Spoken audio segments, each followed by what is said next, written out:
Good evening students, कैसे हैं आप सब। होप आप सब बहुत अच्छे होंगे, साथ ही आपकी पढ़ाई भी उतनी अच्छी चल रही होगी। क्योंकि आप अपने स्क्रीन पर देख रहे हैं परीक्षा मंथन मैगजीन का कवर, आप समझ ही गए होंगे कि हम कंप्लीट करने वाले हैं बीपीएससी के करंट अफेयर्स को। क्योंकि आपको पता है कि बीपीएससी में करंट अफेयर्स की बहुत बड़ी भूमिका होती है। नो डाउट जीएस तो आपका अच्छा होना चाहिए, लेकिन साथ ही साथ करंट अफेयर्स को इग्नोर करना अपने आप में फिर क्या होगी, बहुत बड़ी गलती होगी।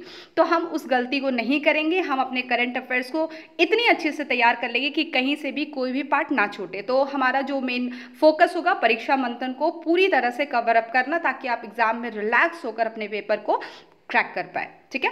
और चूंकि आपको पता होगा कि बीपीएससी का नोटिफिकेशन भी जारी हो चुका है। अभी संभावित डेट 17 नवंबर की दी गई है। और साथ ही साथ फॉर्म फिलअप की डेट भी फॉर्म फिलअप होना भी शुरू हो चुका है 28 सितंबर से। और होप आप सब ने फॉर्म भरना शुरू कर दिया होगा, नहीं किया तो अब शुरू कर दें। ठीक है, तो चलिए हम परीक्षा मंथन के टॉपिक को कवर अप करेंगे। तो पहला देखते हैं बिहार करंट अफेयर्स में। देखिए सारे टॉपिक्स दिए गए हैं कि शासन प्रशासन, योजना परियोजना, अर्थव्यवस्था, विधि, न्याय। तो इन सारी चीज़ों को हम लाइन वाइज ही कवर अप करेंगे, जैसे इनमें दिया गया है सीरीज वाइज वैसे ही। तो सबसे पहले हम शासन प्रशासन को शुरू करते हैं, चूंकि पहला जो यहाँ पर नाम दिया गया है शासन प्रशासन को, तो वहाँ से शुरू करते हैं। तो चलिए देखिए पहला टॉपिक है बिहार भूमि सर्वेक्षण। तो आप सबको पता है इस भूमि सर्वेक्षण के बारे में कि बिहार में एक सर्वे हो रहा है भूमि पर, ज़मीन पर। तो सबसे पहली बात आप जो याद रखेंगे वो आपको याद रखना है कि इस सर्वेक्षण से संबंधित जो भी जानकारी प्राप्त करनी है। देखिए पहले क्या होता था कि आपको कोई भी जानकारी लेनी है भूमि से संबंधित या कोई भी ऐसा काम कराना है, तो आपको क्या करना होता था कि आपको दफ्तर के चक्कर लगाने पड़ते थे, इधर उधर जाना होता था, कार्यालय में जाना पड़ता था, इधर उधर दौड़ भाग करनी पड़ती थी। तो उसको सुविधाजनक बनाने के लिए आप देखिए यहाँ पर दिया गया है कि यहाँ पर एक ऐप लॉन्च कर दिया गया है, एक ऐप लॉन्च किया गया है। और जो समाधान के लिए बार बार ब्लॉक कार्यालयों के चक्कर लगाने वाले लोगों की समस्याओं का समाधान करता है। मैंने अभी आपको बताया।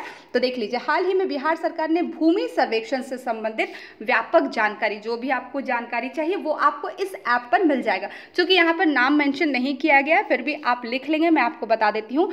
ट्रैकर ऐप नाम ही है, ट्रैकर ऐप। तो सवाल यहाँ से भी बन सकता है कि ट्रैकर ऐप किससे संबंधित है। तो आपको ध्यान रखना है ट्रैकर ऐप भूमि सर्वेक्षण से संबंधित है, बिहार भूमि सर्वेक्षण से संबंधित है, ये आपको ध्यान में रखना है। आप उस नाम को लिख लें। ठीक है, तो ट्रैकर ऐप को लॉन्च किया गया है और उसका मुख्य काम क्या है तो आपको मैंने बताया है।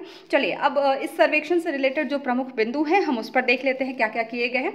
तो देखिए यहाँ पर दिया गया कि भूमि संबंधी आंकड़ों को डिजिटल बनाना, चूंकि ऑब्वियस सी बात है ऐप की बात की जा रही है तो उसको डिजिटल बनाया जा रहा है। तो डिजिटल बनाने के लिए और भूमि से रिलेटेड जो भी डिस्प्यूट्स होते हैं, जो भी विवाद होते हैं, उसको सुलझाने के लिए यहाँ पर 45,000 गाँव में सर्वेक्षण कार्य जारी है। क्योंकि ये आंकड़ा दिया गया है तो मोस्ट ऑफ द टाइम आंकड़ा याद करना बहुत पॉसिबल नहीं है, फिर भी हम एक झलक देखते हुए चलेंगे। क्योंकि बीपीएससी की बात है तो फैक्ट बेस्ड भी क्वेश्चंस आते हैं, लेकिन फिर भी चलिए जहाँ पर आंकड़ा ज़रूरी हो वहाँ पर हम उसे देखेंगे। ठीक है, तो आपको ध्यान रखना है कि क्या करना है, जो भूमि विवाद है और उसे सुलझाने के लिए यहाँ पर ये आंकड़े दिए जा रहे हैं। और जिसे पूरा करने के लिए जो समय बताया गया है, निर्धारित किया गया, वो 1 वर्ष का समय निर्धारित किया गया है कि आपको इस समय में ये चीज़ें करनी है।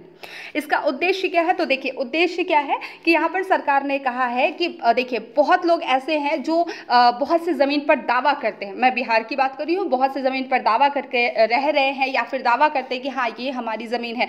तो सरकार ने कहा है, बिहार सरकार ने, कि अगर आपके पास उस जमीन की, जिस जमीन पर आप दावा कर रहे हैं, उसके कागजात नहीं है, उसके पेपर्स, उसके दस्तावेज नहीं है, तो वो जमीन जो है वो किसकी हो जाएगी, सरकार की हो जाएगी। तो आप एक तरह से कह सकते हैं कि सरकार जमीन को पुनर्प्राप्ति के लिए भी ये एक कदम उठा रही है। तो आप देखिए उद्देश्य में लिखा गया है कि सरकारी भूमि की पुनर्प्राप्ति को सुगम बनाना, साथ ही साथ भूमि संबंधी विवाद जो है, आप देखते हैं कि आए दिन आप पेपर्स में या फिर अपने आस पड़ोस में देखते हो कि भूमि से रिलेटेड कितने लोगों में मार, दंगा फसाद सब कुछ हो जाता है। तो ऐसे विवादों को कम करने तथा भूमि संबंधित जो भी मुद्दे हैं उन सब को रोकना, जो अपराध है उन सब को रोकना। और देखिए जो मैंने बताया कि अगर आपके पास दस्तावेज प्रस्तुत आपने नहीं किया सरकार के पास, तो वो भूमि क्या हो जाएगी, सरकारी संपत्ति के रूप में वो भूमि फिर चली जाएगी, दर्ज हो जाएगी। क्लियर है? तो ये आपको ये चीज़ें ध्यान रखनी है। कार्यान्वयन क्या दिया गया है, तो एक बार आप देख लीजिए कि बताया गया कि जैसे ही सर्वेक्षण पूरा हो जाएगा, जितने भी जो भी आपने रिकॉर्ड्स जमा किए हैं वो सब कुछ आ जाने पर क्या होगा, दस्तावेज रोके जाने संबंधी शिकायतों का समाधान भी लिया जाएगा। और साथ ही साथ इसमें ये बताया गया कि जब ये चीज़ें हो रही है तो जो प्रशासन, जो लेखपाल है, तो इन लोगों को कहा गया कि आप क्या करेंगे, जनता तक सारी चीज़ों को सूचित करेंगे। अब जैसे ये चीज़ें मैंने अभी आप पढ़ रहे हैं ऑनलाइन तो आपको पता चल रही है, लेकिन आम लोगों तक ये बात कैसे पहुंचेगी, तो आप क्या करेंगे, जनता को इससे सूचित करेंगे ताकि जनता को सारी चीज़ें सारी चीज़ें पता चल सके। ठीक है, चलिए ये आपका बिहार भूमि सर्वेक्षण। तो आपको कुल मिलाकर देखिए मेन जो फैक्ट निकालना था मैंने आपको बता दिया, याद रखिएगा, ऐप का नाम याद रखेंगे, ट्रैकर ऐप। इसका मेन उद्देश्य क्या है, तो उद्देश्य है कि जो सरकारी भूमि है उसकी पुनर्प्राप्ति को सुगम बनाना, भूमि से रिलेटेड जो भी अपराध हो रहे हैं उसको रोकना, और जो भी किसी भूमि पर दावा कर रहा है तो आप उसके कागजात को प्रस्तुत करें। तो ओवरऑल आपको दिमाग में चीज़ें रखनी है। ठीक है, क्योंकि स्टेटमेंट वाइज भी क्वेश्चन यहाँ पर आ सकते हैं। ठीक है, चलिए हम आगे बढ़ते हैं नेक्स्ट टॉपिक पर। नेक्स्ट टॉपिक क्या है, तो बिहार ने प्रधानमंत्री आवास योजना ग्रामीण के तहत धनराशि का अनुरोध किया। देखिए सबसे पहली बात तो आप ये देखेंगे कि यहाँ पर बात की जा रही है आवास योजना। ठीक है, तो आवास योजना नाम से ही आप समझ गए होंगे कि यहाँ पर किस चीज़ की बात की जा रही है, आवास देने की बात की जा रही होगी। किनको, तो जो लोग बेघर है, जिनके पास आवास नहीं है, उन परिवारों को आवास देने की बात की जा रही है। तो आप देखिए यहाँ पर दिया गया कि इस योजना के तहत जो भी है अब के तहत बेघर परिवारों के लिए कितना 13.5 लाख रुपए 13.5 लाख रुपए की अतिरिक्त आवास इकाइयों को मंजूरी देने के लिए ग्रामीण विकास मंत्रालय को एक अनुरोध भेजा गया है। ठीक है, ये ध्यान रखेंगे आप। ठीक है, किसको भेजा गया, ग्रामीण विकास मंत्रालय। अगर आपको कोई बाहरी साउंड आ रहा होगा तो प्लीज़ उसे इग्नोर करेंगे, मैं कोशिश कर रही हूँ कि आपको कोई साउंड ना आए, फिर भी चलिए। उसके बाद अब जो ये काम जो दिया गया है तो इससे रिलेटेड कुछ आंकड़े यहाँ पर पेश किए गए, तो आप देख लीजिए। बताया गया है कि 16-17 वर्ष 2016-17, तो यहाँ पे कौन ये कर रहा है, तो ग्रामीण विकास विभाग RDD, ग्रामीण विकास विभाग ने 16-17 से 23-24 की अवधि के दौरान ये जो योजना है इसके तहत कुल 37 लाख इकाइयों में से कितना 36.64 लाख आवास इकाइयों का निर्माण किया है। ये आंकड़ा दिया गया है 16-17 से 23-24 तक का। तो आपको उतना ज़्यादा इसमें फंसना नहीं है, लेकिन फिर भी ओवरऑल हम सब कुछ देखते हुए जाएंगे। चलिए उसके बाद क्या बात की जा रही है कि इस योजना के तहत प्रत्येक लाभार्थी को ग्रामीण रोजगार गारंटी योजना, महात्मा गांधी राष्ट्रीय ग्रामीण रोजगार गारंटी अधिनियम जो मनरेगा के तहत दरों के अनुसार श्रम लागत के साथ एक आवास इकाई के लिए कितनी दी जा रही है रकम, 1.30 लाख, 1.30 लाख रुपए दिए जाएंगे जो आवास के लिए। ठीक है, यहाँ तक आपको क्लियर रखना है ये सारी चीज़ें। ठीक है, तो खैर इसमें बहुत ज़्यादा ऐसा कुछ था नहीं, लेकिन आपको चीज़ें ओवरऑल ध्यान में रखना है। ठीक है, चलिए नेक्स्ट टॉपिक की तरफ बढ़े हम। और नेक्स्ट टॉपिक दिया गया वक्फ बोर्ड का बिहार के एक गांव पर दावा। ये भी काफ़ी हाईलाइटेड मुद्दा रहा है, तो आपको ये चीज़ें जाननी चाहिए। तो यहाँ पर वक्फ बोर्ड की बात की जा रही है कि वक्फ बोर्ड ने बिहार के एक गांव, कौन सा गांव, गोविंदपुर गांव, यहाँ पर दिया गया है गोविंदपुर गांव। याद रखेंगे कहाँ पर, किसकी, गोविंदपुर गांव कहाँ पर, तो मैं थोड़ा सा आपको अंदर घुस के डिटेल में बता दूँ कि जो बिहार की राजधानी पटना है, पटना से लगभग 30 किलोमीटर अंदर फतुहा के एक गांव में, गोविंदपुर गांव जिसका नाम है, वहां पर ग्रामीण को नोटिस भेजा गया है और बोला गया है कि 30 दिनों के भीतर आप क्या करें, ज़मीन खाली करें। ये किसने किया है, वक्फ बोर्ड ने। ठीक है, ध्यान रखेंगे वक्फ बोर्ड क्या है, एक कानूनी इकाई है जो संपत्ति से रिलेटेड, जो भूमि से रिलेटेड जो भी मान लीजिए आदान प्रदान करना है, संपत्ति अर्जित करना है या किसी को हस्तांतरित करना है, तो ये सारी चीज़ें ये क्या करता है, वक्फ बोर्ड देखता है। ठीक है, और ध्यान रखेंगे वक्फ बोर्ड जो है वो न्यायालय में मुकदमा चला सकता है और वक्फ बोर्ड पर मुकदमा चल सकता है। मैं आपको ओवरऑल थोड़ा सा वक्फ बोर्ड के बारे में बता रही हूँ। ठीक है, तो आप ध्यान रखेंगे। तो ध्यान रखेंगे कि कब? अगस्त 2024 में इस बोर्ड ने गोविंदपुर गांव के ग्रामीण को बोला कि तुम भाई ये ज़मीन 30 दिन के भीतर खाली कर दो क्योंकि ये हमारी ज़मीन है, ठीक है। और जब ये नोटिस मिला तो ऑब्वियस सी बात है, जो भूस्वामी है वो भी तो दावा करेंगे अपनी ज़मीन का। तो जो भूस्वामी थे, मतलब जिनकी ज़मीन थी, उन्होंने क्या किया, पिटीशन डाल दिया। कहाँ पर? पटना हाई कोर्ट में, ठीक है। अब उन्होंने पटना हाई कोर्ट में पिटीशन दायर की और फिर उच्च न्यायालय ने क्या कहा? तो उच्च न्यायालय ने कहा कि 1910 से याचिकाकर्ता के जो वंशज है, मतलब जिन लोगों ने याचिका दायर की है, उनके जो वंशज है वो उनके नाम पर ये भूमि है, ठीक है। देखिए यहाँ पर मेंशन किया गया कि कहा कि यह भूमि 1910 से याचिकाकर्ताओं के वंशजों के नाम पर है, ऐसा हाई कोर्ट ने कहा, ठीक है। चलिए एक नज़र वक्फ बोर्ड पर दिया गया है। वक्फ बोर्ड क्या है? तो एक कानूनी इकाई है, मैंने आपको बता दिया, जो संपत्ति अर्जित करने, रखने और हस्तांतरित करने में सक्षम है और यह न्यायालय में मुकदमा कर सकता है तथा उस पर मुकदमा चलाया जा सकता है, ठीक है। ये आपको ध्यान में रखना है। देख लीजिए कुछ चीज़ें और दी गई है इसके बारे में। यह वक्फ संपत्तियों का प्रबंधन करता है। एक तरह से यहाँ पर वक्फ के बारे में बोला जा रहा है, मतलब ये लोग कहते हैं कि ये अल्लाह की ज़मीन है, तो उससे रिलेटेड यहाँ पर ये मुद्दा उठ रहा है, ठीक है। तो यहाँ पर दिया गया, यह वक्फ संपत्तियों का प्रबंधन करता है, खोई हुई संपत्तियों को वापस प्राप्त करता है। तो मैंने ओवरऑल एक जगह आपको बताया है, बिक्री, उपहार, बंधक, ऋण या गिरवी कर्जा, विनिमय या पट्टे के माध्यम से अचल वक्फ संपत्तियों के हस्तांतरण को मंजूरी देता है। इसी को पूरा व्यापक रूप से यहाँ पर बताया गया कि वो क्या क्या चीज़ें करता है, और जिसमें बोर्ड के कम से कम 2/3 सदस्य लेन देन के पक्ष में मतदान करते हैं, ठीक है। चलिए अब ये जो बोर्ड है वक्फ, वो कब से ये चल रहा है? तो ये 1964 में स्थापित केंद्रीय वक्फ परिषद पूरे भारत में राज्य स्तरीय वक्फ बोर्डों की देखरेख और सलाह देती है, ठीक है। तो बस आप ये थोड़ा सा ध्यान में रखेंगे, ठीक है, क्योंकि अभी काफ़ी हाईलाइटेड ये मुद्दा रहा है, इसको लेकर काफ़ी न्यूज़ में चर्चा भी रही है। और देख लीजिए लास्ट क्या दिया गया, वक्फ बोर्ड को भारत में रेलवे और रक्षा विभाग के बाद तीसरा सबसे बड़ा भूमि धारक कहा गया है। तो देख लीजिए आप कितना ज़्यादा ये इंपॉर्टेंट है, तो ये आपको ध्यान में रखना। चलिए क्या ये नहीं पूछेगा, लेकिन फिर भी ध्यान में रखना क्योंकि बहुत ही इंपॉर्टेंट इकाई है वक्फ बोर्ड, ठीक है।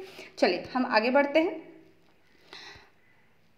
देखिए नेक्स्ट टॉपिक क्या है? नेक्स्ट टॉपिक दिया गया है, एनसीपीसीआर प्रमुख ने बिहार के मदरसों की संयुक्त राष्ट्र से जांच कराने की मांग की है, ठीक है।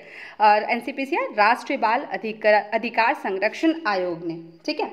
अब देखिए ये क्या बात हुई है यहाँ पे जो एनसीपीसीआर है, उन्होंने एनसीपीसीआर के चेयरमैन ने क्या किया है कि बताया गया कि जो मदरसे है बिहार में, वहाँ पर जांच करने को इसलिए कहा गया क्योंकि वहाँ पर जो उन स्कूलों में जो हिंदू बच्चों के जो नामांकन हो रहे हैं उस पर भी बहुत सारी चिंता जताई जा रही है और कहा जा रहा है कि जो उनका पाठ्यक्रम है, जो सिलेबस है, वो भी अतिवादी है।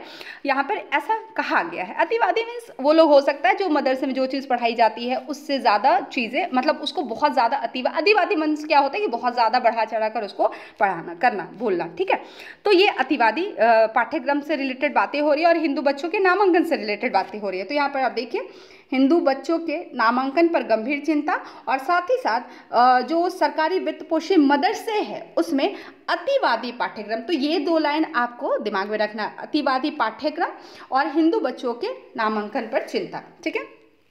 तो चेयरमैन ने मदरसों के लिए इस पाठ्यक्रम को विकसित करने में, अब इस पाठ्यक्रम को विकसित करने में जो यूनिसेफ है, संयुक्त राष्ट्र बाल कोष जो है, की भूमिका की आलोचना भी की है, ठीक है। और उसके बाद दिया गया है कि उन्होंने संयुक्त राष्ट्र से, देखिए यहाँ पर आपका हेडिंग ही दिया है, संयुक्त राष्ट्र से इन गतिविधियों की, जो भी चीज़ें मैंने आपको बताई, इन गतिविधियों की जांच करने का भी आह्वान किया है और मदरसा बोर्ड को भंग करने का भी आग्रह किया है। साथ ही साथ इन मदरसों के पाठ्यक्रम में शामिल कई किताबें जो है, बताया जा रहा है कि वो पाकिस्तान में प्रकाशित हुई है और उनकी सामग्री पर शोध अभी जारी है, ठीक है। तो मेनली आपको ये याद रखना है कि जो मदरसे हैं उसमें अतिवादी पाठ्यक्रम और बच्चों जो हिंदू बच्चे हैं उनके नामांकन पर यहाँ पर ये चिंता जताई जा रही है और साथ ही साथ यूनिसेफ की भूमिका की भी यहाँ पर आलोचना की जा रही है, ठीक है, क्योंकि उसको विकसित करने में एक उसकी भी वहाँ पर भूमिका है। चलिए हम आगे बढ़ते हैं।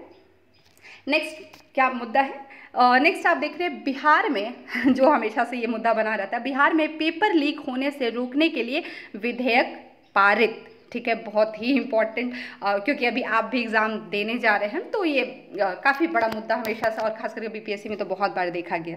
तो देखिए यहाँ पर क्या दिया गया कि हाल ही में बिहार विधानसभा ने बिहार लोक परीक्षा अनुचित साधनों की रोकथाम विधेयक 2024 पारित किया।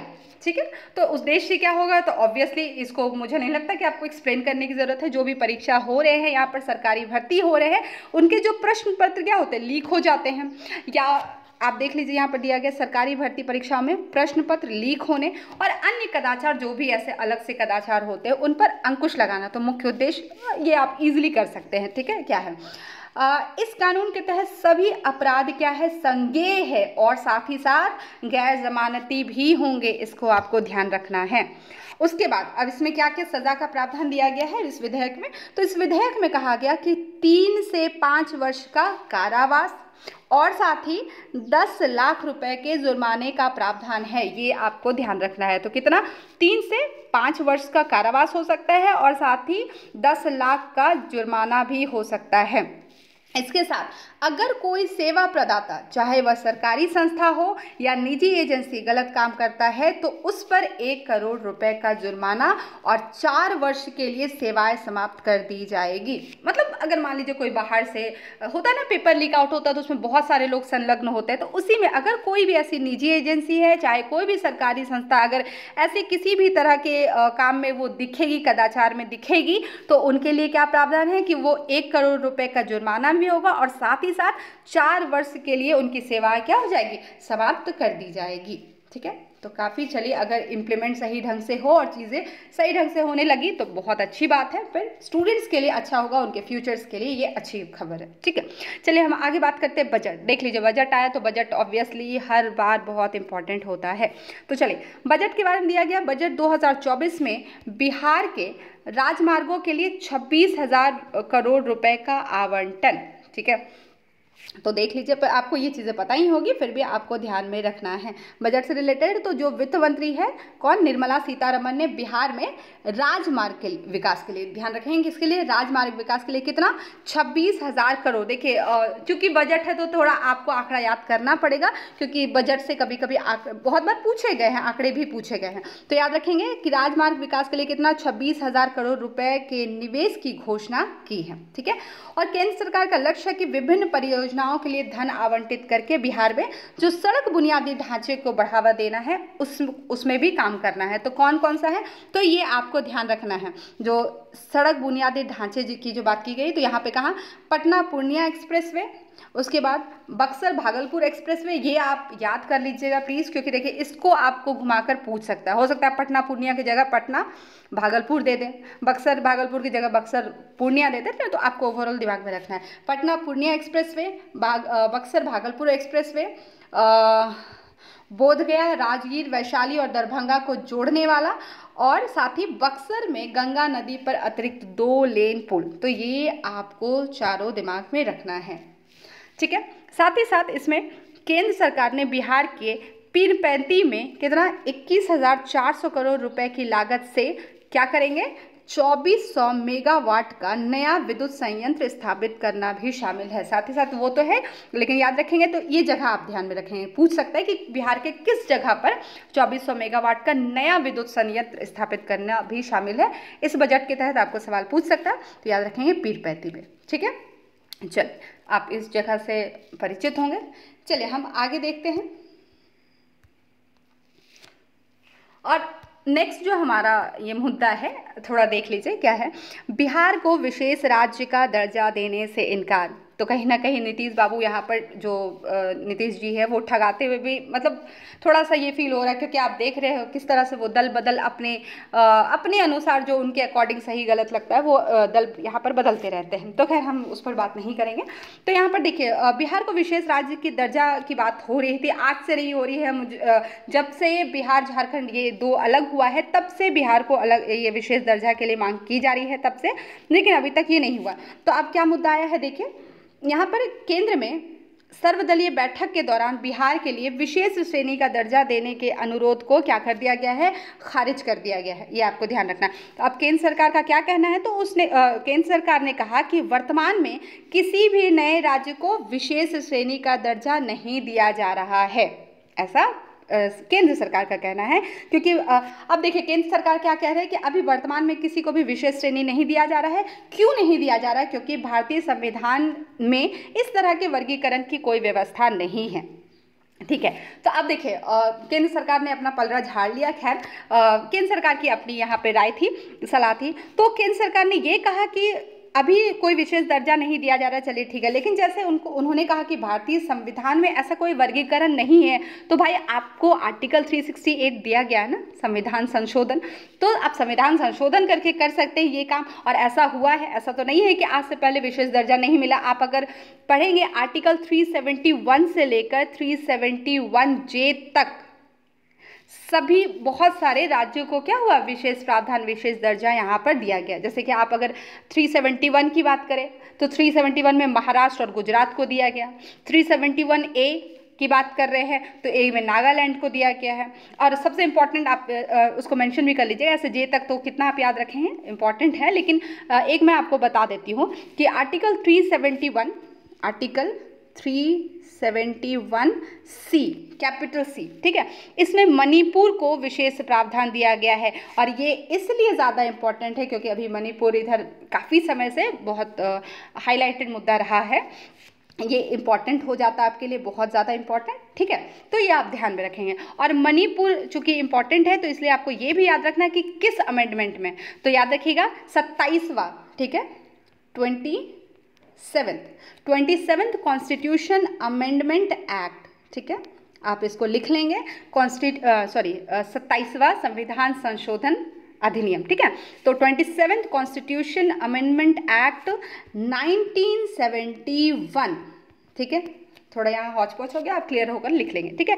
तो 27 CAA मतलब कॉन्स्टिट्यूशन अमेंडमेंट एक्ट 1971 के तहत मणिपुर को विशेष प्रावधान, विशेष दर्जा यहाँ पर दिया गया, आर्टिकल 371C कैपिटल C, ठीक है। तो ऐसे कई बार किए गए हैं, तो आप चाहे तो 368 में संशोधन करके ऐसा कर सकते हैं, ये अब खैर उनकी अपनी मर्जी है। तो यहाँ पर ये बात हुआ कि केंद्र सरकार ने इसको खारिज कर दिया। और क्या बात दी गई है, चलिए मैं इसको इरेज कर देती हूँ ये सारी चीज़ों को। चलिए, और क्या बात हुई है कि बिहार विशेष राज्य का दर्जा और अलग वित्तीय पैकेज दोनों की मांग कर रहा है, ठीक है। तो बिहार क्या कह रहा है कि भाई मुझे विशेष राज्य का दर्जा भी दो और साथ ही साथ विशेष राज्य का दर्जा भी दो और साथ ही साथ अलग वित्तीय पैकेज दोनों की मांग कर रहा है।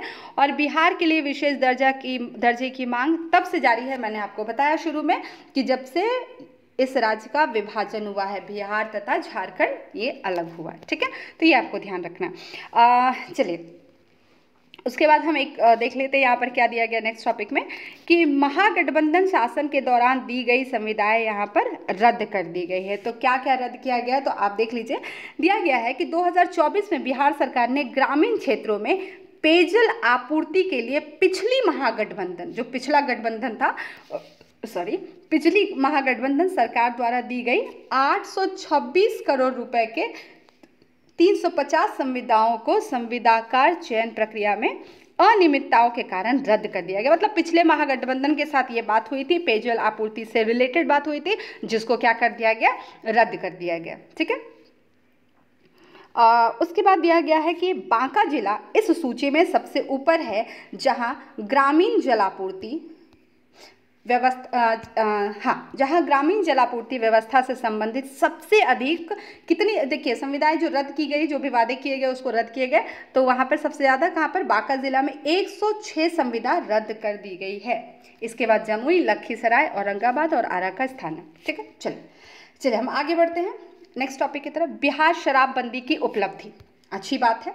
व्यवहार में अगर सच में ऐसा है तो कागज़ तो ये बोल रहा है। तो देखिए क्या दिया गया कि मई 2024 में Lancet regional health south east Asia journal में प्रकाशित, ये याद रखेंगे, ये थोड़ा सा नाम आपको याद रखना है, Lancet regional health south east Asia journal है में प्रकाशित एक शोध के अनुसार बताया गया कि 2016 में बिहार के शराबबंदी से दैनिक और साप्ताहिक खपत के 2.4 मिलियन मामलों तथा अंतरंग साथी के विरुद्ध हिंसा में 2.1 मिलियन मामलों को नियंत्रित किया गया। मतलब यहाँ पर कुल मिलाकर ये बताया जा रहा है कि जो बिहार में शराबबंदी हुआ है तो इससे जो भी हिंसा होते थे, जो चीज़ें होती थी, ये सारी, ये जो खपत इसमें होती थी, उन सारी चीज़ों में उन सारी चीज़ों को नियंत्रित किया गया। ठीक है, साथ ही साथ अनुमान क्या लगाया गया कि इस प्रतिबंध से, जो शराबबंदी किया गया, उससे 1.8 मिलियन पुरुषों को अधिक वजन साथ ही साथ मोटापे से ग्रस्त होने से रोका गया है। मतलब इसके वजह से उनका अधिक वजन बढ़ जा रहा था, मोटापा बढ़ जा रहा था, उन चीज़ों को रोका गया, ऐसा अनुमान लगाया गया है। अब आपको इतना नहीं याद रखना है कि 1.8 मिलियन पुरुष। ठीक है, विदित हो कि यहाँ पर दिया गया कि 2016 अप्रैल 2016 में बिहार निषेध और उत्पाद शुल्क अधिनियम 2016 ने पूरे राज्य में शराब के निर्माण, परिवहन, उसके साथ बिक्री और खपत पर लगभग पूर्ण रोक लगा दी। ठीक है, यहाँ पर ये कागज़ में बताया जा रहा है। साथ ही साथ इस प्रतिबंध के बाद भावनात्मक हिंसा में 4.6 तथा यौन हिंसा में 3.6% की कमी देखी गई है। तो ये आपको ध्यान रखना है कि ये यहाँ पर एक बताया जा रहा है, जो बिहार में शराबबंदी हुई है उसकी उपलब्धियों को बताया जा रहा है। चलिए नेक्स्ट टॉपिक देख लेते हैं। बिहार के एक गांव का वोट देने से इनकार, बहुत ही गंभीर मुद्दा आप कह सकते हैं कि अगर कोई वोट देने से इनकार करे तो खैर आपको जानना क्या है, तो हमें राजनीति में नहीं घुसना है। ठीक है, तो हमें देखना है कि पिछले 2 चुनावों में, अच्छा तो आप देखिए पिछले 2 चुनावों में सुपौल के, आप लोग अगर उस एरिया के होंगे तो जानते होंगे, ये रहा सुपौल के खोखनाहा गांव के, तो आपको गांव भी याद रखना है ये। ठीक है, तो सुपौल के खोखनाहा गांव के निवासियों ने कोसी नदी से जनित दुखों को कम करने के लिए सरकारी पहल की कमी के कारण सभी राजनीतिक दलों के खिलाफ आक्रोश में, अब देखिए 2019 के लोकसभा चुनाव और 2020 के बिहार विधानसभा चुनाव का बहिष्कार किया। तो चलिए इन शॉर्ट में आपको बताती हुआ क्या कि वहाँ पर जो आपको पता है कि कोसी जो है वो वहाँ पर बाढ़ का बहुत मतलब एक प्रमुख कारण है और उसे बिहार का शोक भी कहते हैं और हर साल इससे कितने सारे लोग प्रभावित होते हैं। तो सुपौल का जो खोखनाहा गाँव है वहाँ पर जब देखा गया कि किसी भी तरह का सरकारी पहल नहीं किया गया, जितने दुखी है कोसी से जो परेशान, कोसी नदी के बाढ़ से जो परेशान है लोग, उनके लिए कुछ नहीं किया जा रहा है, तो इसी से वो दुखी होकर, इसी से क्रोधित होकर उन्होंने क्या किया, 2019 का चुनाव जो लोकसभा का था उसको बहिष्कार किया और साथ ही साथ 2020 में जो बिहार विधानसभा चुनाव हुआ था उसका भी बहिष्कार कर दिया। और इसी वजह से देखिए क्या हुआ, खोखनाहा गांव ने वर्ष 2024 के चुनाव में वोट देने से भी क्या किया, इनकार कर दिया। ठीक है, तो खैर उनको कोई देख नहीं रहा है तो इसलिए वो क्रोधित होकर, तो कहीं ना कहीं ये उनका ये एक तरह से जायज़ है उनका गुस्सा होना, ऐसे वोट देना चाहिए हम लोगों को, लेकिन मैं ये नहीं कह रही कि पक्ष प्रतिपक्ष, लेकिन उनका गुस्सा जायज़ है कि उनको भी देखना चाहिए। वो ये शायद हो सकता है ये इसलिए कर रहे हैं ताकि वो उनके नज़र में आ सके और वहाँ पर लोग कुछ काम करें, सरकारी लोग। ठीक है, चलिए अब बताया जा रहा है कि ये गाँव जो है अब कोसी के 2 धाराओं के बीच एक द्वीप पर स्थित है। अब सोच लीजिए आप, और मानचित्र पर केवल 5 किलोमीटर, अब देखिए इतनी ज़्यादा हालत ख़राब है कि इनको बताया जा रहा है कि मानचित्र जो मैप है उस पर 5 किलोमीटर दूर होने के बावजूद उनका जो बेसिक नीड है वो पूरा नहीं हो पा रहा है। तो उसके लिए उनको क्या होता है, सुपौल जाने में पूरा दिन लग जाता है। तो मतलब वो खोखनाहा गांव से वो सुपौल पहुंचने में उनको पूरा दिन, पूरा समय लग जाता है, जो कि सिर्फ 5 किलोमीटर ही दूर है। तो आप इनका गुस्सा भी कहीं ना कहीं ये है, जायज़ है कि ताकि सरकार क्या करे, इनकी तरफ नज़र डालें। तो देखिए एक नज़र हम कोसी नदी में के बारे में जान लेते हैं कि ये नदी जो है ये एक सीमा पार नदी है जो तिब्बत, नेपाल और भारत से होकर बहती है। तो आपको ये ध्यान रखना है। साथ ही साथ आप ज्योग्राफी आपने पढ़ा होगा तो आपको ये पता ही होगा। इसके बाद इसका जो स्रोत है तिब्बत में है, जहाँ विश्व की सबसे ऊंची भूमि शामिल है। फिर यह नदी गंगा के मैदानी इलाकों में उतरने से पूर्व नेपाल के एक बड़े हिस्से में प्रवाहित होती है। तो आपने जब बिहार का ज्योग्राफी पढ़ा होगा तो आपने ये सारी चीज़ें पढ़ रखी है, मैं ऐसा मानकर चल रही हूँ।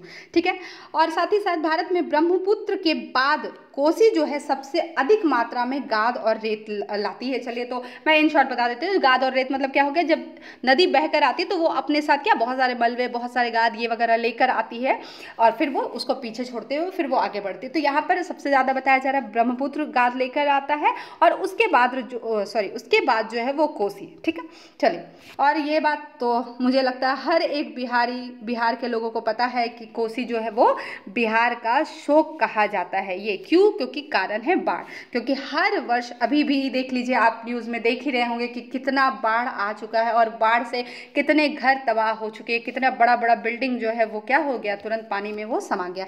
तो वार्षिक बाढ़ जो है उससे लगभग 21,000 वर्ग किलोमीटर का क्षेत्र क्या होता है, कुप्रभावित होता है। ये तो खैर सरकारी आंकड़ा बता रहा है, ना जाने कितने क्षेत्र बर्बाद होते होंगे।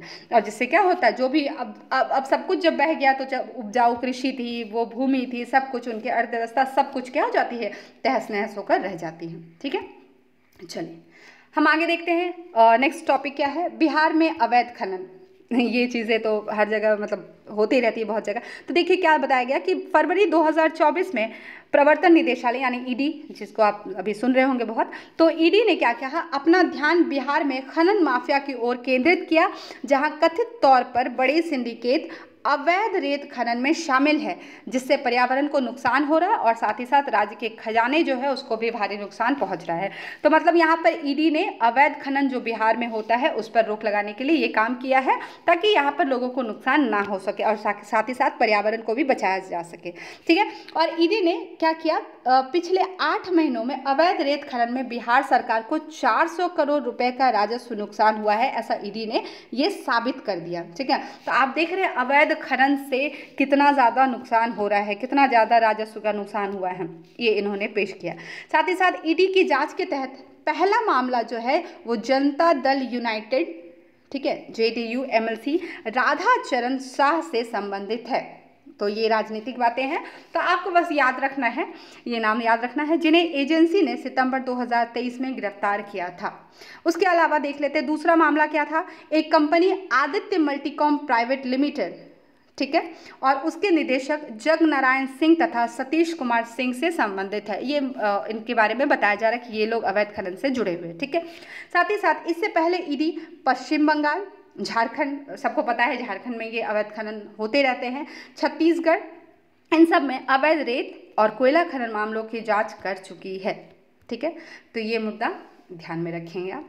चलिए नेक्स्ट देख लेते हैं बिहार की नई पर्यटन नीति। अब नीति क्या बताती है, देखिए, तो बिहार कैबिनेट ने पर्यटन के क्षेत्र में आधारभूत संरचनात्मक समग्र समावेशी विकास एवं निवेश को प्रोत्साहन के लिए पर्यटन नीति 2023 को मंजूरी प्रदान की है। तो इसी को और ज़्यादा व्यापक करने के लिए यहाँ पर काम किया जा रहा है। इस नीति का उद्देश्य क्या है, तो ऑब्वियसली राज्य में पर्यटन स्थलों के पास जो मूलभूत जो नीड है, जो बुनियादी ढांचे हैं, उनके विकास कर रहा, और साथ ही साथ जो भी हितधारक है उनके लिए प्रावधान भी शामिल है। मतलब ऑब्वियसली बात है, अगर कोई पर्यटन स्थल है, कोई टूरिस्ट प्लेस है, तो वहाँ पर जो भी जो नीड होंगे, जो बेसिक नीड है, जो बुनियादी ढांचे हैं, वहाँ पर जो भी चीज़ें हैं उनको वहाँ पर सही करना, उनको वहाँ पर ये मतलब ये उनका उद्देश्य है, मूल उद्देश्य है। ठीक है, साथ ही साथ बिहार में प्रसिद्ध पर्यटक स्थल बोधगया में महाबोधि मंदिर परिषद, फिर राजगीर में विश्व शांति स्तूप, आप सब इसको जानते होंगे, नालंदा में प्राचीन शहर पाटलिपुत्र, पश्चिम चंपारण में वाल्मीकि नगर टाइगर रिजर्व आदि है। तो ये सब जो है, जो ये मुख्य बिहार में ये सब पर्यटन स्थल है। तो आप सब पर्यटक स्थल है, तो आप सभी इससे परिचित होंगे। चलिए नेक्स्ट देख लेते हैं हम लोग, कमर्शियल वाहनों में लोकेशन ट्रैकिंग डिवाइस लगाना हुआ अनिवार्य। अब बिहार सरकार ने कहा है कि जो भी कमर्शियल वाहन है, जिससे जो भी चीज़ें जाती आती है, जो भी है, तो उनमें क्या होगा, ट्रैकिंग डिवाइस क्या है वो लगाना बहुत ज़्यादा अनिवार्य कर दिया गया है। तो इसके बारे में हम जान लेते हैं कि ऐसा क्यों किया गया। तो मेनली ये किया गया जो सुरक्षा से रिलेटेड, इनका उद्देश्य जो सुरक्षा हो, जो सार्वजनिक परिवहन होते हैं, जो गाड़ियाँ होती है उसमें महिलाएं भी चलते हैं, कई सारे यात्री भी होते हैं, तो ऐसी अगर कोई घटना होती है तो वो ट्रैकिंग अगर डिवाइस उसमें लगा होगा तो क्या होगा, उसको आराम से ट्रैक करके वहाँ तक पहुँचा जा सकेगा। आप देखते ना, आए दिन आप सुनते होंगे कि कभी कुछ घटना हो गई महिलाओं के साथ इस परिवहन में, इस गाड़ी में, तो ऐसी चीज़ें ना हो इसके लिए। तो चलिए एक नज़र डालते हैं।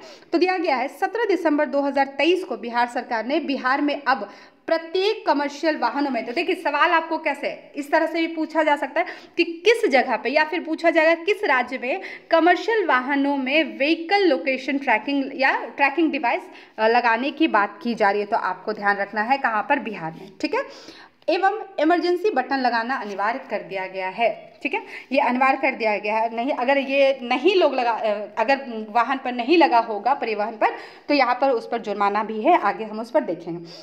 अब देखिए, परिवहन विभाग के अनुसार राज्य में सार्वजनिक परिवहन गाड़ियाँ जो है उसमें महिलाओं एवं यात्रियों की सुरक्षा, मैंने आपको शुरू में बताया कि उनकी सुरक्षा के उद्देश्य से ये ट्रैकिंग डिवाइस और इमरजेंसी बटन लगाना उनको ज़रूरी कर दिया गया है। साथ ही साथ जो इस डिवाइस को नहीं लगाएगा तो उस पर क्या किया जाएगा, तो देखिए, तो उस पर परिवहन विभाग द्वारा वाहनों का फिटनेस प्रमाण पत्र उसको नहीं दिया जाएगा। साथ ही साथ उस गाड़ी का जो भी मालिक है उस पर क्या होगा, जुर्माना लगाया जाएगा, कितना, 5,000 रुपये का। तो आपको ध्यान रखना है कि ये डिवाइस लगाना, ये ट्रैकिंग डिवाइस लगाना ज़रूरी है। उद्देश्य क्या है कि यात्रियों की सुरक्षा, महिलाओं की सुरक्षा, और साथ ही साथ अगर ऐसा नहीं होता है तो जो परिवहन विभाग है वो उन परिवहन को फिटनेस प्रमाण नहीं देगी और जो उस गाड़ी का मालिक होगा उस पर 5,000 रुपये का जुर्माना भी लगेगा। तो एक अच्छी पहल है, अच्छी शुरुआत है बिहार सरकार द्वारा। चलिए नेक्स्ट हम देखते हैं क्या दिया गया। इसके बारे में दिया गया कि यह एक ऐसा डिवाइस होता है, मैंने शुरू में बताया, जिससे यह पता चल पाएगा कि यह वाहन किस जगह पर है। ऑब्वियसली ट्रैकिंग डिवाइस है तो वो उसको क्या करेगा, ट्रैक कर लेगा, मतलब ट्रेस कर लेगा उसको। इससे परिवहन विभाग के कंट्रोल रूम में प्रत्येक वाहनों के लोकेशन की सही जानकारी मिल पाएगी। ठीक है, अगर कोई ऐसी समस्या होती है तो तुरंत उनको ट्रेस करके वहाँ तक पहुँचा जा सकता है या उनके लिए कोई निदान निकाला जा सकता है। ठीक है, चलिए नेक्स्ट देख लेते हैं। नेक्स्ट क्या है, देश में पहली बार ट्रांसजेंडर को बनाया गया पटना यूनिवर्सिटी में सीनेट सदस्य। ठीक है, तो ये आपको ध्यान रखना। तो ये पूछा जाएगा कि किस जगह पर पहली ट्रांसजेंडर यूनिवर्सिटी पहली ट्रांसजेंडर को सीनेट सदस्य बनाया गया यूनिवर्सिटी में। तो आपको ध्यान रखना पटना। तो देख लीजिए 6 दिसंबर 2023 को बिहार के राज्यपाल एवं कुलाधिपति राजेंद्र विश्वनाथ आर्लेकर ने ट्रांसजेंडर रेशमा प्रसाद, तो इनका नाम आप ध्यान रखेंगे, पूछा जा सकता है। तो रेशमा प्रसाद को पटना यूनिवर्सिटी के सीनेट के सदस्य के रूप में क्या किया गया है, मनोनीत किया गया है। ठीक है, इनको मनोनीत किया गया। ठीक है, चलिए, रेशमा प्रसाद देश के किसी विश्वविद्यालय में सीनेट सदस्य बनने वाली पहली ट्रांसजेंडर है। तो ये और भी ज़्यादा इंपॉर्टेंट हो जाता है क्योंकि अभी पूरे देश में ऐसा कहीं भी नहीं हुआ कि किसी विश्वविद्यालय में, किसी यूनिवर्सिटी में कोई सीनेट सदस्य के रूप में वहाँ पर मनोनीत हुए हो। तो इसमें कौन है, रेशमा प्रसाद, आपको ध्यान में रखना है। और पहली ट्रांसजेंडर किसी भी विश्वविद्यालय, हम पूरे देश की बात कर रहे हैं। ठीक है, और रेशमा प्रसाद सीनेट का सदस्य होने पर उच्च शिक्षा के क्षेत्र में ट्रांसजेंडर, अब देखिए ये बताया जा रहा है कि अगर जब ये ऐसा बनी है तो जो ट्रांसजेंडर वर्ग के लोग हैं उनको अब उच्च शिक्षा के क्षेत्र में किसी भी समस्या आएगी, अगर कोई ऐसी समस्या आती है तो उसको रोका जा सकेगा। क्योंकि अगर देखिए हर वर्ग का कोई ना कोई एक होता है रिप्रेजेंट करने वाला, तो अगर इस वर्ग के कोई रिप्रेजेंट करने वाले हैं तो फिर उनसे रिलेटेड अगर कोई समस्या हो उनके उच्च शिक्षा से रिलेटेड, तो फिर उसको भी संभाला जा सकता है, देखा जा सकता है। ठीक है, साथ ही साथ क्या बताया जा रहा है कि राजधानी पटना की निवासी, पटना की ही निवासी है रेशमा प्रसाद, अपनी सामाजिक संस्था, उनकी एक सामाजिक संस्था भी चलती, कौन सा, दोस्ताना। ठीक है, दोस्ताना सफ़र। तो दोस्ताना सफ़र के माध्यम से ट्रांसजेंडर्स के शैक्षणिक, सामाजिक और आर्थिक उत्थान के लिए वर्षों से कार्य कर रही है। देखिए, लेकिन अभी भी कई ट्रांसजेंडर्स ऐसे हैं जिनको इसके बारे में जानकारी नहीं है, या कई लोग ऐसे भी हैं जिन्होंने मतलब जिन तक जानकारी पहुंचती भी तो वो वहाँ नहीं जाना चाहते क्योंकि उनको लगता है कि पैसा कमाना उनके लिए ये तरीका ईजी है। लेकिन उन तक ये सूचना पहुँचनी चाहिए, उन तक ये बात पहुँचनी चाहिए कि अब आप भी इन सारे फील्ड्स में जा सकते हैं। तो एक बहुत ही अच्छा एग्जाम्पल सेट किया यहाँ पर रेशमा प्रसाद जी ने। ठीक है, चलिए हम आगे बात करते हैं। नेक्स्ट क्या है खबर, बिहार के 5 लाख शिक्षकों को आवास देगी राज्य सरकार। तो सभी शिक्षकगण क्या हो जाए, खुश हो जाए। तो आपको क्या मिल रहा है, राज्य सरकार की तरफ से आवास दी जाएगी। तो 29 अक्टूबर 2023 को बिहार सरकार द्वारा राज्य के 5 लाख शिक्षकों को, कितने, तो 5 लाख शिक्षकों को आवास देने का निर्णय किया गया है। तो ये निर्णय इसलिए किया गया है ताकि जो स्कूल के टीचर्स हो उनका घर अगर पास में होगा तो जो उनके आने जाने में टाइम लगता है या उनको पहुँचने में लेट हो जाता है ट्रैफिक के कारण या किसी भी कारणवश, तो ये तकलीफें उन्हें ना हो, तो स्कूल के पास रहने से ही उनकी पास रहने की व्यवस्था की जाएगी ताकि स्कूल पहुंचने में लेट ना हो। साथ ही साथ बिहार सरकार शिक्षकों के आवास के लिए जिला, अनुमंडल, प्रखंड और पंचायत के गांव तक मकान को किराए पर लिया जाएगा। ये आपको ध्यान में रखना है। ठीक है, कहाँ का, जिला का, अनुमंडल का, प्रखंड का, पंचायत का, तो इन सब के गाँव का जो मकान है उसको किराए पर ले जाएगा। साथ ही साथ सिर्फ इतना ही नहीं, यहाँ पर सरकार ने कहा है कि जो रियल एस्टेट कंपनी है अगर वो भी मकान बनाकर देती है तो बिहार सरकार क्या करेगी, उसको लेगी, खरीदेगी। ठीक है, तो ये ध्यान रखेंगे ताकि वो किराए पर जो उनका जो लक्ष्य है 5 लाख शिक्षकों को आवास दे वो उसको पूरा कर सके। ठीक है, शिक्षा विभाग प्रत्येक वर्ष, अब देखिए शिक्षक के वेतन पर कितना खर्च होता है, लगभग 33,000 करोड़ खर्च होता है। तो आपको ये आंकड़े नहीं याद रखने, बस बताया गया है।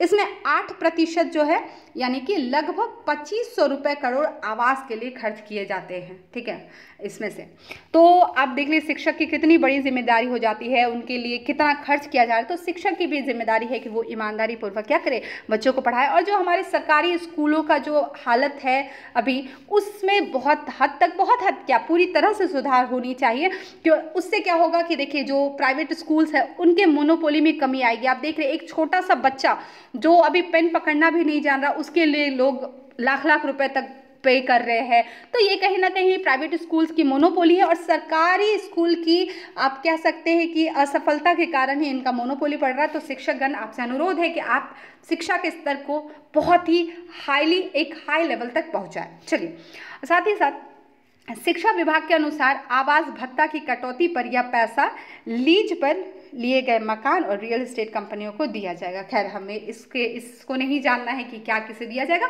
आपको ये जानना है कि 5 लाख शिक्षकों को सरकार देगी आवास। ठीक है, चलिए नेक्स्ट देख लेते हैं हम लोग।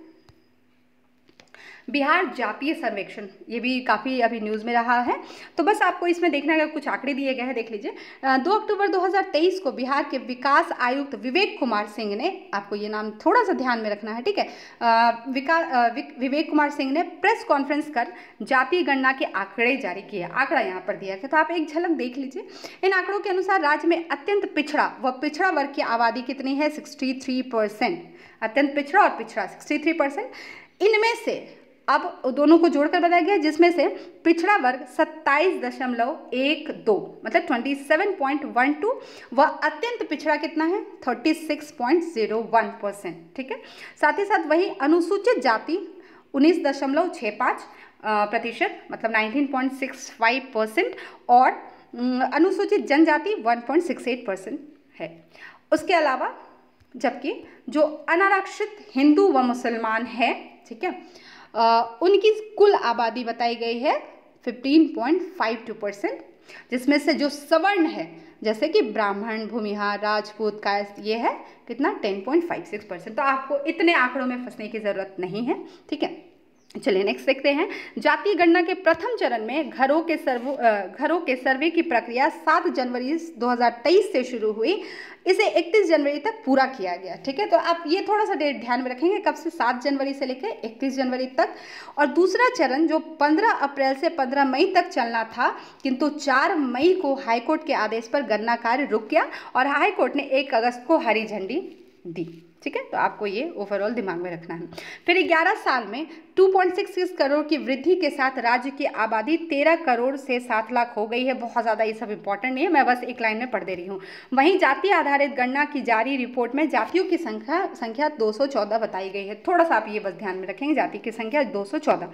उल्लेखनीय है कि आज़ादी के बाद पहली बार देश में किसी राज्य में जातीय आधारित सर्वेक्षण जारी हुआ है। हाँ, ये चीज़ आपको इंपॉर्टेंट है, याद रखना है कि पहली बार हो रहा है जहाँ पर ये रिपोर्ट जारी हुआ है। अब आप कहेंगे कि अरे इससे पहले भी तो जातीय गणना बहुत जगह हो चुके हैं, जैसे तेलंगाना में, उड़ीसा में, ये सब जगह पे हुए हैं, लेकिन आपको ध्यान रखना है कि इन जगह पर ये जातीय गणना हुई है, इसकी पहल हुई है, लेकिन वहाँ पर रिपोर्ट नहीं जारी किया गया है। तो सबसे पहली बार जो रिपोर्ट जारी किया गया है वो बिहार में ही, इसलिए आपको ध्यान रखना है कि पहली बार देश में किसी राज्य में जातीय आधारित सर्वेक्षण जारी हुआ है। और बिहार के पहले देखिए मैंने बताया कर्नाटक, तेलंगाना, उड़ीसा आदि राज्यों में जातीय गणना की पहल किए थे, लेकिन वे रिपोर्ट जारी नहीं कर सके, कोई सर्वे रिपोर्ट वहाँ पर जारी नहीं हुआ। ठीक है, तो आपको ये चीज़ें ध्यान में रखनी। चलिए आगे बढ़ते हैं। नेक्स्ट देख लीजिए क्या है, बिहार अग्नि प्रशिक्षण माफ करिएगा, हाँ, बिहार अग्नि प्रशिक्षण अकादमी, बिहार फायर ट्रेनिंग अकादमी। तो याद रखिएगा एक ट्रेनिंग अकादमी खोली जा रही है, किसके लिए, जो आप पता है फायर जो बुझाने का काम करते हैं उनके लिए। तो 24 दिसंबर 2023 को बिहार सरकार ने राजधानी कहाँ पर, याद रखना है पटना के, ये भी याद रखना है आनंदपुर बिहटा में स्थित बिहार अग्नि परीक्षण अकादमी को मंजूरी प्रदान कर दी है। बिहार फायर ट्रेनिंग अकादमी की मंजूरी मिल गई है। तो ध्यान रखना है कहाँ, पटना के आनंदपुर बिहटा में। यहाँ बिहार अग्निशमन सेवा के अंतर्गत अग्निशमन सेवा के तमाम पदाधिकारी कर्मियों को प्रशिक्षित किया जाएगा। तो पता ही यहाँ पे उनको प्रशिक्षित करने के लिए। और उल्लेखनीय है कि बिहार अग्निशमन सेवा नियमावली 2021 के तहत बिहार अग्नि प्रशिक्षण अकादमी में उप निदेशक स्तर के प्राचार्य का प्रावधान किया गया है। खैर ये ज़्यादा इंपॉर्टेंट नहीं है।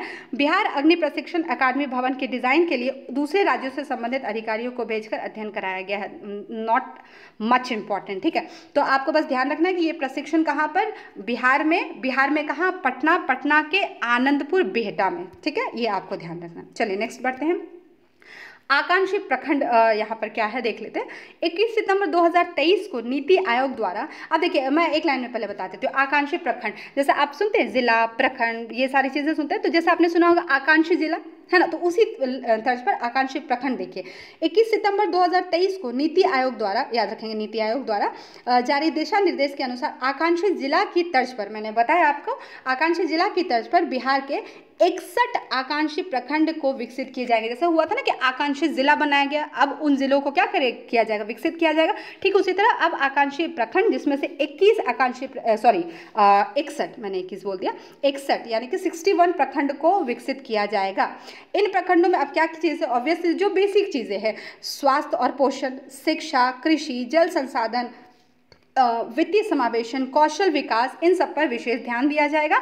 और बेहतर प्रदर्शन करने पर प्रखंड को क्या होगा, बतौर पुरस्कार कुछ राशि भी दी जाएगी, ठीक है। और जिन प्रखंडों में विकास होना है उनके लिए पंचायत स्तर पर चिंतन शिविर आयोजन किया जाएगा। इसकी शुरुआत कहाँ से होगी, बेगूसराय जिले के तेघड़ा प्रखंड से की जाएगी। ये आपको ध्यान रखना है, शुरुआत बेगूसराय के तेघड़ा प्रखंड से की जाएगी। कितना प्रखंड, 61 प्रखंड, ये आपको फैक्ट ध्यान में रखना है। साथ ही साथ जो आकांक्षी प्रखंड है उनके कार्यक्रम के क्रियान्वयन की जिम्मेदारी योजना विकास विभाग को दी गई है। तो इनकी जिम्मेदारी किसको दी गई है, योजना विकास विभाग। और योजना एवं विकास विभाग का नोडल एजेंसी, और योजना एवं विकास विभाग को नोडल एजेंसी बनाया गया है।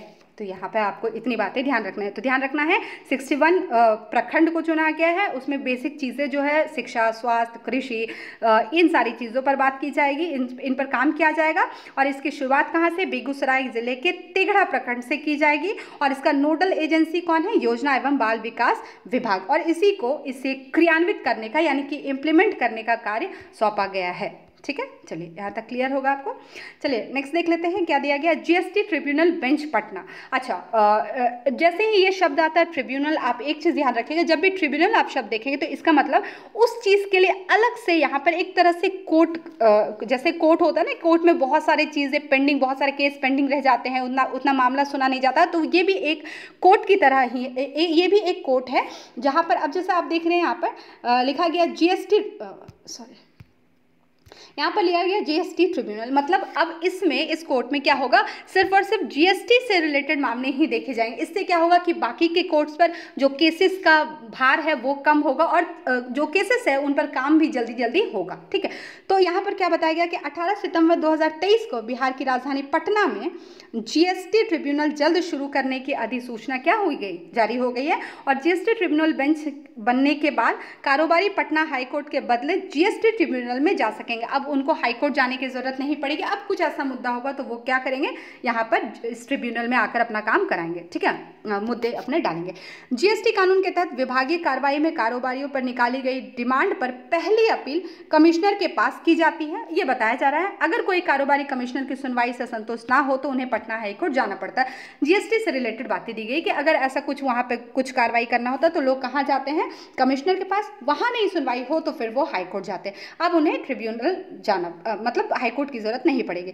अब जीएसटी ट्रिब्यूनल में क्या होगा, किससे रिलेटेड, ऑब्वियसली बात है रजिस्ट्रेशन, रिजेक्ट, रिफंड, ई वे बिल, आईटीसी से संबंधित मामले, जो भी ऐसे विवादित मामले हैं जीएसटी से रिलेटेड, उन सब मामलों का यहाँ पर निपटारा किया जाएगा और कोशिश की जाएगी कि कम से कम समय लगे, ठीक है। साथ ही साथ जीएसटी ट्रिब्यूनल में 4 सदस्यों की नियुक्ति होगी, जिसमें 2 न्यायिक और 2 टेक्निकल सदस्य होंगे। आपको ये ध्यान रखना है, ये थोड़ा इंपॉर्टेंट है।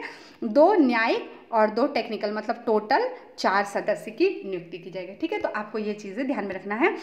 कहाँ पर? अब ये पटना में जीएसटी ट्रिब्यूनल बनने जा रहा है, जिसमें जीएसटी से रिलेटेड जो भी विवाद है वो वहाँ पर सुने जाएंगे और साथ ही साथ कम समय में इसका निपटारा किया जाएगा। इस ट्रिब्यूनल में 4 सदस्य होंगे, 2 न्यायिक और 2 टेक्निकल। ठीक है, चलिए यहाँ तक क्लियर है। चलिए नेक्स्ट हम लोग देख लेते हैं, नेक्स्ट टॉपिक क्या है। बिहार पर्यटन विभाग एवं भारतीय अंतर्देशीय जल मार्ग प्राधिकरण के मध्य समझौता, एक समझौता हुआ है। चलिए इसको एक लाइन देख लेते हैं। 22 अगस्त 2023 को बिहार में रिवर क्रूज पर्यटन को बढ़ावा देने के लिए पर्यटन विभाग और भारतीय अंतर्देशीय जल मार्ग प्राधिकरण के साथ समझौता हुआ। किसके बीच? पर्यटन विभाग और भारतीय अंतर्देशीय। किस चीज़ के लिए? तो जो पर्यटन विभाग है, जो रिवर क्रूज है, उसको बढ़ाने के लिए। तो यहाँ पर दिया गया 300 तक जो पर्यटक की क्षमता वाले जो रो पैक्स वेसल नाम के 2 जलयान पटना में भागलपुर के बीच चलाए जाएंगे। तो अब आपको ध्यान रख, चलिए मैं आपको एक लाइन बताती हूँ। यहाँ पर पर्यटकों के लिए पटना से लेकर भागलपुर में क्या चलाया जाएगा? रो पैक्स वेसल नाम के 2 जलयान।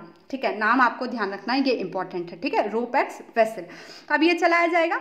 और साथ ही इसमें दोनों जलयान राज्य में क्रूज पर्यटक सुविधाओं के लिहाज से आकर्षण के नए केंद्र होंगे। और जलयान एमवी स्वामी परमहंस का परिचालन पटना के दीघा घाट से कंगना घाट तक होगा, ये आपको ध्यान रखना है। ठीक है, जलयान का नाम है एमवी स्वामी परमहंस और इसका परिचालन कहाँ होगा? पटना के दीघा घाट से कंगन घाट तक होगा। ठीक है, और हमने बात की थी रो पैक्स वेसल, तो पटना से भागलपुर, ये आपको ध्यान में रखना है।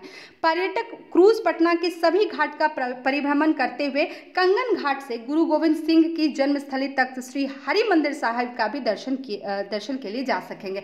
तो मतलब एक तरह से ये पर्यटन के लिए इसको सुविधाजनक बनाया गया है।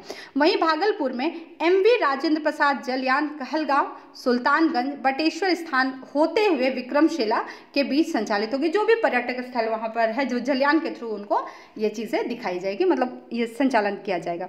और यह जलयान करीब 15 किलोमीटर प्रति घंटे की रफ्तार से पटना से भागलपुर में गंगा घाटी की सैर कराएगा। तो ये आपको ध्यान में रखना। तो ये चीज़ें आप जो फैक्ट है उसको निकाल कर याद कर लेंगे। ठीक है, चलिए नेक्स्ट देखते हैं। बिहार कैबिनेट में 9 एजेंडों को मंजूरी। क्या दिया गया है? 8 अगस्त 2023 को बिहार की राजधानी पटना में मुख्य सचिवालय में मुख्यमंत्री नीतीश कुमार की अध्यक्षता में राज्य कैबिनेट की एक बैठक हुई, जिसमें कुल 9 एजेंडों को मंजूरी दी गई है। अब इसमें 9 एजेंडों में क्या क्या है? उद्योग विभाग, ये आप याद रख लेंगे, पूछा जा सकता है। उद्योग विभाग, श्रम संसाधन विभाग, पर्यावरण वन एवं जलवायु परिवर्तन विभाग, नगर विकास, आवास विभाग इत्यादि की योजनाएं शामिल है। तो आप इसको बस एक बार लिख लेंगे तो आपको चीज़ें याद हो जाएगी। बस ध्यान में रखना 9 एजेंडे को मंजूर दिया गया है बिहार कैबिनेट में। तो ये सब आप दिमाग में रखेंगे। आप देख लीजिए ये 9 है, आपको रटना नहीं है, बस आपको एक नज़र उसको मतलब आप एक बार पढ़ के 10 बार लिख लेंगे, आपको याद हो जाएगा। क्या क्या? पर्यावरण वन एवं जलवायु परिवर्तन विभाग में होगी बहाली। सारण वैशाली में ITI की स्थापना को मंजूरी। बिहार राज्य प्रवासी मजदूर दुर्घटना अनुदान योजना के संशोधन को मंजूरी। दादाजी स्नैक्स को वित्तीय प्रोत्साहन क्लियरेंस। AFP मैन्युफैक्चरिंग के लिए वित्तीय प्रोत्साहन को क्लियरेंस। अब हम लोग इस पर तो एक्सप्लेन नहीं कर सकते, ठीक है, आप याद रखेंगे। औद्योगिक क्षेत्रों के विकास के लिए 409 करोड़ रुपए की मंजूरी। राष्ट्रीय शहरी आजीविका मिशन के समझौते के प्रारूप को स्वीकृति। विश्व बैंक की सहायता से STP लगाने की राशि स्वीकृत। और पटना म्यूजियम से बिहार म्यूजियम तक सबवे के लिए 542 यानी कि 542 करोड़ रुपए की मंजूरी। ठीक है, तो ये आपको ये पूरा 9 का 9 दिमाग में रखना है, क्योंकि क्या होगा यहाँ से कोई भी उठाकर पूछ देगा और पूछेगा वो उसमें शामिल है या नहीं। ठीक है, तो ये आपके 9 एजेंडे को याद रखना है। चलिए नेक्स्ट देख लेते हैं। बिहार राज्य आयोगों का पुनर्गठन क्या दिया गया है? देखिए, जुलाई 2023 में बिहार सरकार ने 4 राज्य आयोगों का पुनर्गठन, उस राज्य में 4 आयोग है उसके पुनर्गठन के लिए यहाँ पर बात की जा रही है। तो कौन कौन सा राज्य आयोग, ये आपको ध्यान रखना। बिहार राज्य महिला आयोग, बिहार राज्य अल्पसंख्यक आयोग, तो आपको याद रखना महिला अल्पसंख्यक, बिहार राज्य मदरसा बोर्ड और बिहार संस्कृत बोर्ड। तो याद रखना महिला, अल्पसंख्यक, मदरसा और संस्कृत बोर्ड, आप इन शॉर्ट ऐसे याद रखें। तो ये 4 आयोग जो है इसके पुनर्गठन पर यहाँ पर बात की जा रही है। तो महिला आयोग में क्या दिया है कि पूर्व सांसद अश्वमेध देवी राज्य महिला आयोग की अध्यक्ष बनाई गई है। तो ये ध्यान रखना है, सॉरी ये नाम आपको ध्यान रखना है, अश्वमेध अश्वमेघ देवी राज्य महिला आयोग की अध्यक्ष बनाई गई, जबकि जहानाबाद की प्रभावती मांझी, सिवान की सुजीता सुमरे। तो आपको इतने सारे नाम नहीं याद रखने हैं, ठीक है, आप मेनली थोड़ा सा याद रख लेंगे कि ये जो राज्य महिला आयोग की अध्यक्ष बनाई गई है पूर्व सांसद अश्वमेघ देवी, ठीक है। और अलग अलग जगह पे फिर यहाँ पे नहीं देखना आपको, यहाँ वाला देख लेना, ठीक है। तो पूर्व सांसद अश्वमेघ देवी राज्य महिला की आयोग की अध्यक्ष बनी, और जहानाबाद की प्रभावती मांझी, सिवान की सुजाता सुमरे, मैं बस नाम पढ़ दे रही हूँ। तो ये सारे लोग जो है ये सदस्य के रूप में यहाँ पर इन्हें बनाया गया। तो आपको उतना नाम याद नहीं रखना है। साथ ही साथ अल्पसंख्यक आयोग देख लीजिए, पूर्व विधान पार्षद रिजायुल हक उर्फ राजू को अध्यक्ष, और किशनगंज के नौशाद आलम को, सर नौशाद आलम ही है, एक मिनट, हाँ, नौशाद आलम को उपाध्यक्ष बनाया गया है, ठीक है। ये आप ध्यान में रखेंगे, आप देख लीजिए, हाँ आलम मैंने बताया था आलम, तो ये नौशाद आलम को यहाँ पर क्या बनाया गया, उपाध्यक्ष, और साथ ही साथ रिजायुल को अध्यक्ष बनाया गया। नेक्स्ट देख लीजिए, बिहार राज्य मदरसा बोर्ड में इस बोर्ड का 3 साल के लिए पुनर्गठन कर दिया गया, 3 साल तक के लिए, ठीक है, मतलब अब अगले 3 साल तक इसमें कोई भी पुनर्गठन नहीं किया जाएगा। बोर्ड के अध्यक्ष में पूर्व विधान पार्षद सलीम परवेज बनाए गए हैं। कुल 13 सदस्य बोर्ड में 5 पदेन सदस्य और शेष 7 सदस्य बनाए गए हैं। तो बहुत ज़्यादा इंपॉर्टेंट नहीं है ये सारी चीज़ें, बस आप एक एक लाइन में आपको इसको पढ़ के सुना दे रही, ठीक है। तो कुल 13 सदस्य बोर्ड में, याद रखें, 5 पदेन सदस्य मतलब जो ऑलरेडी उसमें शामिल है उस 13 सदस्य बोर्ड में, और साथ ही साथ 7 सदस्य अलग से बनाए गए हैं। और बिहार संस्कृत बोर्ड में इसका अध्यक्ष राजद के वरिष्ठ नेता पूर्व विधायक भोला यादव को बनाया गया है, ठीक है। और ये भी 3 साल के लिए गठित इस बोर्ड में कुल अच्छा, एक चीज़ याद रखिएगा, मैं बता दूं कि अभी आपने पढ़ा बिहार राज्य मदरसा बोर्ड, ये भी 3 साल के लिए गठित, और बिहार संस्कृत बोर्ड भी है, ये भी 3 साल के लिए गठित, और इस बोर्ड में कुल 12 सदस्य मनोनीत किए गए हैं, और इसमें 2 पदेन सदस्य और 9 मनोनीत सदस्य। तो याद रखेंगे, आपको आपने इंडियन पॉलिटी पढ़ा होगा तो आपको पदेन सदस्य पता होगा, तो मैं आपको बता दूं जो टोटल इसमें 12 सदस्य मनोनीत है, उसी 12 में से क्या होगा, 2 पदेन बनेंगे, मतलब उसी में से जो बन रहे हैं, तो इसलिए वो 2 पदेन, और 9 को क्या किया जाएगा, नॉमिनेट किया जाएगा। आई थिंक आपको यहाँ तक क्लियर है। तो ये बहुत ज़्यादा नाम है, इसमें आपको फंसने की जरूरत नहीं है। चलिए नेक्स्ट देख लेते हैं क्या है। बिहार अविनियमित निक्षेप स्कीम पाबंदी नियमावली 2023। तो यहाँ पे देख लीजिए क्या है दिया गया कि 4 जुलाई 2023 को बिहार मंत्रिपरिषद की बैठक में यहाँ पे अधिनियमित कर दिया गया, नहीं अविनियमित होगा, ये सही है, ठीक है। अविनियमित निक्षेप स्कीम पाबंदी नियमावली 23 को मंजूरी प्रदान की गई है। इसके तहत क्या दिया गया, तो इस नीति के तहत बोला गया कि बिहार में काम करने वाली जो भी चिटफंड कंपनियां हैं, आपको पता होगा जो चिटफंड कंपनियां हैं, उनकी जांच और उन पर कार्रवाई करने का अधिकार राज्य सरकार को मिल गया है। तो देखिए इस नियमावली में बिहार अविनियमित निक्षेप स्कीम पाबंदी नियमावली में क्या दिया गया कि राज्य सरकार को अब ये पावर मिल गया है, पहले ये पावर नहीं था राज्य सरकार के पास, कि अब जो भी चिटफंड कंपनियां हैं उनकी जांच या उन पर जो कार्रवाई करना है उनका अधिकार राज्य सरकार को मिल गया, ठीक है। राज्य की आम जनता और जमाकर्ताओं से अवैध जमा योजनाओं के माध्यम से धन जमा करने पर ऐसी कंपनियों पर कार्रवाई करने के लिए राज्य सरकार, वही बात दी गई है, व्यापक तौर पर बताया गया कि चिटफंड कंपनियां क्या होते हैं, बहुत लोग क्या करते हैं, गलत तरीके से पैसे लेते हैं या फिर उसका मिसयूज कर देते हैं, तो उन पर कार्रवाई अब राज्य सरकार भी कर सकती है, बस यही है, ठीक है। चलिए नेक्स्ट देख लेते हैं हम लोग। दिया गया बिहार बायोफ्यूल उत्पादन प्रोत्साहन नीति क्या है। 4 जुलाई 2023 को बिहार राज्य मंत्रिपरिषद की बैठक में बिहार बायोफ्यूल्स उत्पादन प्रोत्साहन नीति को मंजूरी प्रदान की गई है। इस नीति के अंतर्गत क्या है, बिहार राज्य सरकार में बायोफ्यूल्स उत्पादन के लिए प्लांट लगाने वालों को प्लांट एवं मशीनरी की लागत का 15% अनुदान देगी। चलिए मैं थोड़ा सा आपको इसको एक्सप्लेन कर देती हूँ। हाँ, यहाँ पर बताया गया है कि जो भी इस नीति के अंतर्गत क्या होगा, जो बिहार सरकार राज्य में बायोफ्यूल्स उत्पादन के लिए जो प्लांट लगाने वाले को, जो भी प्लांट लगा रहे हैं इससे रिलेटेड, उन प्लांट एवं मशीनरी को उनमें जो लागत लग रही है उसका 15% अनुदान देगी। अनुदान याद रखिएगा, अनुदान वापस नहीं करना होता, ग्रांट के रूप में उसको दिया जाता है, मतलब जो 15% जितना रकम होगा वो पूरा का पूरा रकम दिया जाएगा, वो उसको वापस करने की जरूरत नहीं है, उस पर कोई इंटरेस्ट नहीं लगता है। और यह अनुदान अधिकतम 5 करोड़ तक होगा, अधिकतम जो सीमा दी गई है वो 5 करोड़ तक है, ठीक है।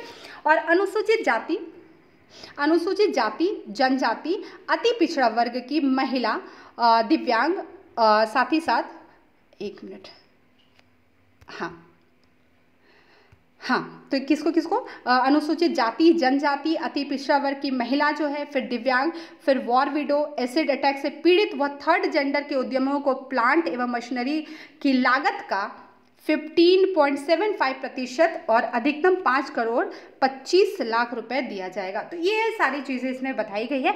तो यहाँ पे एक आप देख रहे हैं वॉर विडो, अब बाकी तो आप समझ ही गए होंगे, अति पिछड़ा, एसिड अटैक। वॉर विडो क्या होता है याद रखिएगा, जो युद्ध के दौरान, विडो तो समझते होंगे जो विधवा होती हैं, लेकिन जो युद्ध के दौरान जिनके पति की जिनके पति की शहादत हो गई है, मतलब जो आर्म्ड फोर्सेस में इनकी शहादत हो गई उनके पति को, तो उनके पत्नियों को वॉर विडो कहा जाता है। वॉर युद्ध, ठीक है, मतलब जो युद्ध में जिनके पति शहीद हो चुके हैं, तो उनके लिए है, ठीक है। तो ये याद रखेंगे, सभी विडो के लिए नहीं, वॉर विडो के लिए।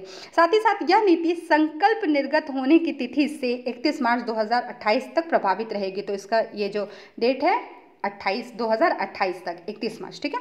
और साथ ही साथ अपर मुख्य सचिव ने बताया कि बायोफ्यूल्स के उत्पादन से, अब ऑब्वियस सी बात है बायोफ्यूल से रिलेटेड है, तो जीवाश्म ईंधन में क्या होगा, जो निर्धारित, अब इसके लिए जो हम किसी और पर निर्भर होते थे, अब ये निर्भर नहीं होना पड़ेगा, क्योंकि अब हम खुद से ये काम कर रहे हैं। और इससे क्या होगा, जब हम इसके लिए विदेशों पर निर्भर होते हैं, तो क्या होता है, जो हमारे पास जो विदेशी मुद्रा है वो हमें देनी पड़ती है, तो उसकी भी बचत होगी, विदेशी मुद्रा बचेगा। और यहाँ पर देखिए दिया गया है, विदेशी मुद्रा की बचत होगी और बायोफ्यूल्स के उपयोग से पर्यावरण प्रदूषण कम होगा, ठीक है, प्रदूषण कम होगा, ऑब्वियस सी बात है। और किसानों को गन्ना एवं अनाज उत्पादन का जो शीघ्र भुगतान जो है वो भी प्राप्त हो सकेगा। और साथ ही साथ जो कचरा से जो परिवर्तन किया जाता है कंप्रेस्ट बनाने का, उसकी सुविधा भी प्रदान की प्राप्त होगी। और साथ ही साथ व्यापार के नए अवसर क्या होंगे यहाँ पर प्राप्त होंगे, ठीक है। तो चलिए आज हमने शासन प्रशासन का जो पूरा पार्ट था उसको पूरा कवर अप कर लिया, और नेक्स्ट टॉपिक में हम लोग जो अगला टॉपिक होगा उसको हम लोग पूरी तरह से कवर अप कर सकेंगे। तो इसलिए मैंने बोला जितनी जल्दी हो सके हम इस पूरे मैगजीन को कवर अप करेंगे। चलिए आज के लिए इतना ही, thank you, have a nice day.